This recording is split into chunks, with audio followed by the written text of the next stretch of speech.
हिंदू धर्म में सूतक काल का विशेष महत्व होता है। सूतक काल को असौच काल भी कहा जाता है और सूतक दो तरह का होता है। पहला, बच्चे के जन्म लेने के बाद लगने वाला सूतक। वहीं दूसरा, मृत्यु के पश्चात लगने वाला सूतक। कहते हैं कि जब भी किसी व्यक्ति के घर परिवार के किसी सदस्य की मृत्यु हो जाती है तो उसके कुल में कुछ दिनों के लिए सूतक काल लग जाता है और इस दौरान वह ना तो किसी के घर जा सकता है और ना ही किसी के घर से कुछ खा सकता है। दोस्तों, आज हम आपको सूतक के बारे में कुछ जानकारी देने वाले हैं जो कि सभी को जानना बेहद आवश्यक होता है। इसलिए आप सभी से अनुरोध है कि हमारे साथ वीडियो में अंत तक जरूर जुड़े रहें। नमस्कार और स्वागत है आप सभी का हमारे चैनल द दैविक गुरु पर। दोस्तों, हमारे शास्त्रों में बताया गया है कि ब्राह्मण को 10 दिन का, क्षत्रिय को 12 दिन का और वैश्य को 15 दिन का, वहीं शूद्र को 1 महीने का सूतक लगता है। लेकिन विशेष परिस्थितियों में चारों वर्णों की शुद्धि 10 दिनों में ही हो जाती है। इसे शारीरिक शुद्धि कहते हैं। इसके पश्चात किसी भी तरह का छुआछूत दोष नहीं रहता।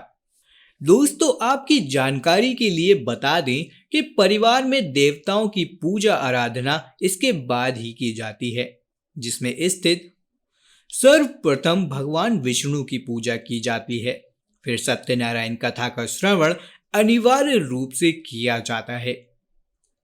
किसी कारणवश सूतक काल 10 दिनों के अंदर परिवार के किसी और सदस्य की मृत्यु हो जाती है तो पहले सदस्य की मृत्यु की तिथि के अनुसार ही दूसरे सदस्य के सूतक का भी समापन हो जाता है। दोस्तों, सूतक का संबंध जन्म मरण के कारण हुई अशुद्धि से होता है।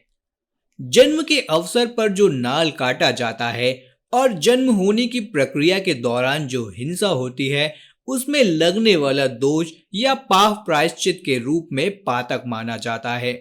जिस तरह घर में बच्चे के जन्म के बाद सूतक लगता है, उसी तरह गरुड़ पुराण के अनुसार परिवार में किसी सदस्य की मृत्यु होने पर लगने वाले सूतक को पातक कहा जाता है।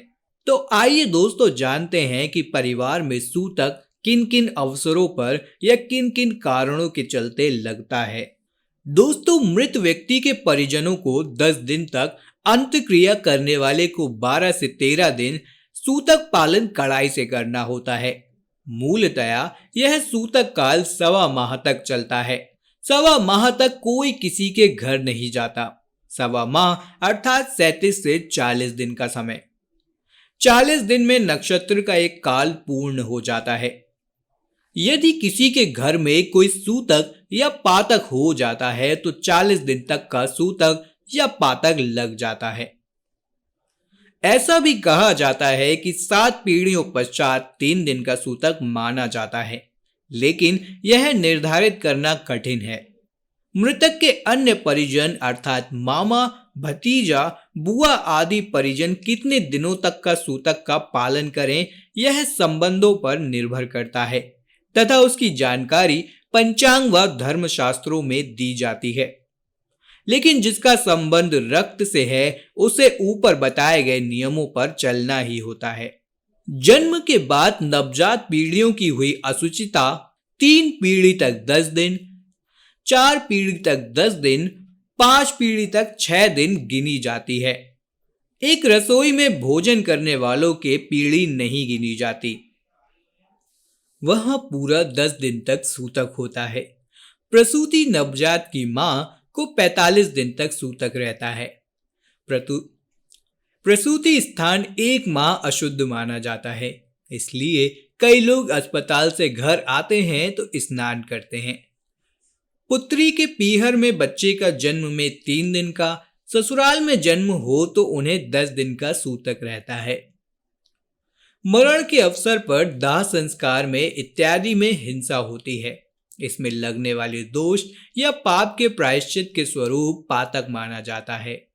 जिस दिन दाह संस्कार किया जाता है उस दिन से पातक के दिनों की गणना होती है, न कि मृत्यु के दिन से। अगर किसी घर का सदस्य बाहर है तो जिस दिन उसे सूचना मिलती है उस दिन तक उसके पातक लगता ही रहता है।